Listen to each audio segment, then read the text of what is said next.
नमस्कार। मैं राजनीतिक परिवार में पैदा हुआ।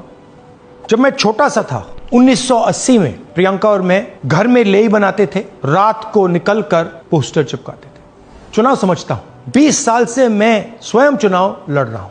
पोलिंग कैसे होती है, पोलिंग बूथ कैसे मैनेज किया जाता है, वोटर लिस्ट, फॉर्म 17, ये सब मैं गहराई से समझता हूं। कुछ समय पहले हमें दाल में काला लगा। चुनाव के नतीजे आते थे, मूड एक तरीके का होता था, रिजल्ट दूसरे तरीके का। मुझे याद है उत्तराखंड में हम चुनाव हारे। बाद में मैंने कैंडिडेट से पूछा कि जहां रोड शो हुआ था वहां जाके देखिए हमें कितने वोट मिले। हजारों लोग आए थे, पोलिंग बूथ में किसी ने वोट नहीं किया। यह असंभव था, यह हो ही नहीं सकता। उसके बाद छत्तीसगढ़ और मध्य प्रदेश के रिजल्ट, हमें लगा कुछ ना कुछ गलत हो रहा है। 2018 में मध्य प्रदेश में चुनाव होता है, हम जीतते हैं। हमारी सरकार चोरी हुई थी।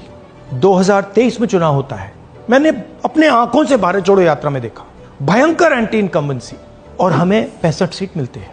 इम्पॉसिबल, हो ही नहीं सकता। और फिर महाराष्ट्र में पहली बार हमें सबूत मिला।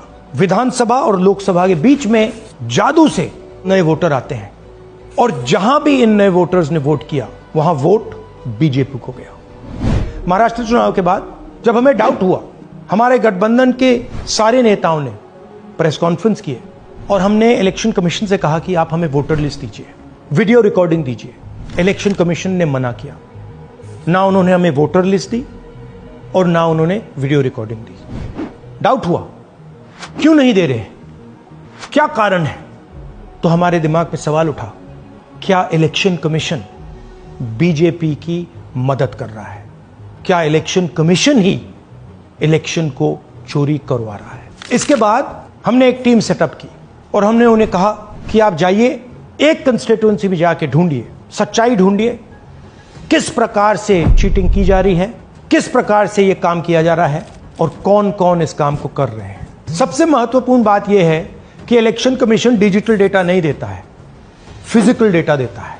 मतलब लाखों कागज में वोटर लिस्ट दे देगा, मगर डिजिटल वोटर लिस्ट किसी को कभी नहीं देता। क्यों नहीं देता? कारण क्या है? कारण है कि अगर डिजिटल डेटा मिल जाए तो इलेक्शन कमीशन की सच्चाई पूरे देश को पता लग जाए। हमने टीम को बताया, मैंडेट दी कि आप जाके चेक कीजिए, आप 5-7 सीटों पे पता लगाइए कि चीटिंग हुई, और अगर हुई तो कैसे हुई। टीम ने हमें एक दिन बताया कि 5-7 सीटों पे यह काम किया ही नहीं जा सकता। क्यों? मैंने उनसे पूछा क्यों नहीं किया जा सकता। उन्होंने मुझे ये कागज दिखाए। ये जो कागज हैं, ये एक लोकसभा के कागज नहीं है, ये एक विधानसभा के कागज है, और इन कागजों को हमने मैन्युअली सॉर्ट करना पड़ा। और पूरा का पूरा काम जो हुआ है, इसमें 6 महीने लगे हैं, और एक असेंबली सीट में हम ये काम कर पाए हैं। क्यों? क्योंकि डिजिटल डेटा नहीं दिया जाता। अगर इलेक्शन कमीशन ने हमें डिजिटल डेटा दिया होता तो हम ये कार्रवाई पूरे देश में, हर लोकसभा में, हर विधानसभा में 15 मिनट में करके दिखा देते। हमारे पास अनलिमिटेड रिसोर्सेज नहीं है, इसलिए हमने ये रिसर्च सिर्फ एक लोकसभा में, एक विधानसभा सीट में की। मगर मुझ में अब पूरा भरोसा है कि ऐसी 100 से ज्यादा सीटें हैं हिंदुस्तान में। जो यहां हुआ है उन सीटों में भी हुआ है। और याद रखिए, अगर बीजेपी को 10-15 सीटें कम आती तो आज नरेंद्र मोदी प्रधानमंत्री नहीं होते, इंडिया गठबंधन की सरकार होती। जांच ने 5 तरीके की चोरी पकड़ी है। डुप्लीकेट वोटर, जिसका मतलब एक वोटर के नाम वोटर लिस्ट में अनेक जगह आ रहे हैं। फेक एड्रेस, मतलब एड्रेस है ही नहीं या फिर house number 0।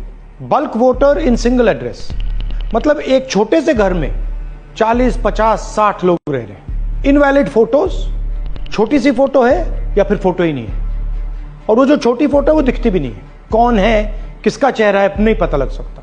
Misuse of form 6। Form 6 first time voters के लिए होती है, मतलब जिनकी एज 18-20 साल की हो, मगर वोटर लिस्ट में 90 साल के लोग फॉर्म 6 का प्रयोग कर रहे हैं। चुनाव में 6,50,000 वोटर थे, उसमें से 1 लाख चोरी के थे।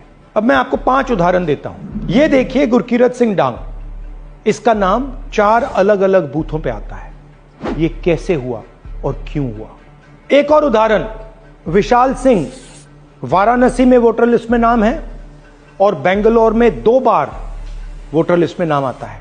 क्या ये वाराणसी में वोट कर रहे हैं या बेंगलोर में वोट कर रहे हैं या दोनों जगह वोट कर रहे हैं? एक और उदाहरण देखिए, हाउस नंबर 0। तो आपने कभी सुना है हाउस नंबर 0? हमने तो नहीं सुना था, मगर बेंगलोर में हजारों हाउस नंबर 0 हैं वोटर लिस्ट पे।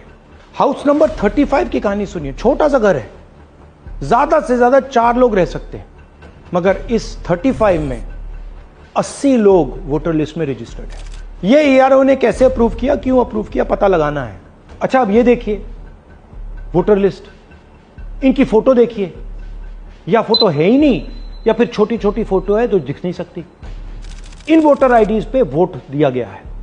अब मैं आपको बताता हूं शकुन रानी की कहानी। फर्स्ट टाइम वोटर बनी है, 70 साल की आयु है। एक बार फॉर्म 6 का प्रयोग किया और उसके कुछ ही महीने बाद दूसरी बार फॉर्म 6 का प्रयोग होता है। 2 बार इनका नाम वोटर लिस्ट में आता है और फर्स्ट टाइम वोटर की लिस्ट में आता है। ये फर्स्ट टाइम वोटर हो ही नहीं सकती। तो क्या शकुन रानी जी ने वोट किया या किसी और ने शकुन रानी जी के लिए वोट किया? ये ही छुपाने के लिए सीसीटीवी का डेटा हमें नहीं दिया जा रहा है। और ये शकुन रानी जी अकेली नहीं है, ऐसे हजारों लोग हैं जिन्होंने फॉर्म 6 का प्रयोग करके 2-3 बार वोटर लिस्ट में नाम डाला है। हमने पहले इलेक्शन कमीशन से इलेक्ट्रॉनिक वोटर लिस्ट मांगी थी, सीसीटीवी फुटेज मांगी थी। उन्होंने अपना काम नहीं किया, हमें नहीं दिया। फिर हमने अपना इन्वेस्टिगेशन कराया, आरटीआई भरे और हमारे पास डेटा आया। भाई और बहनों, सच्चाई यह है कि हिंदुस्तान में इलेक्शन कमीशन और बीजेपी मिलकर इलेक्शन चोरी कर रहे हैं।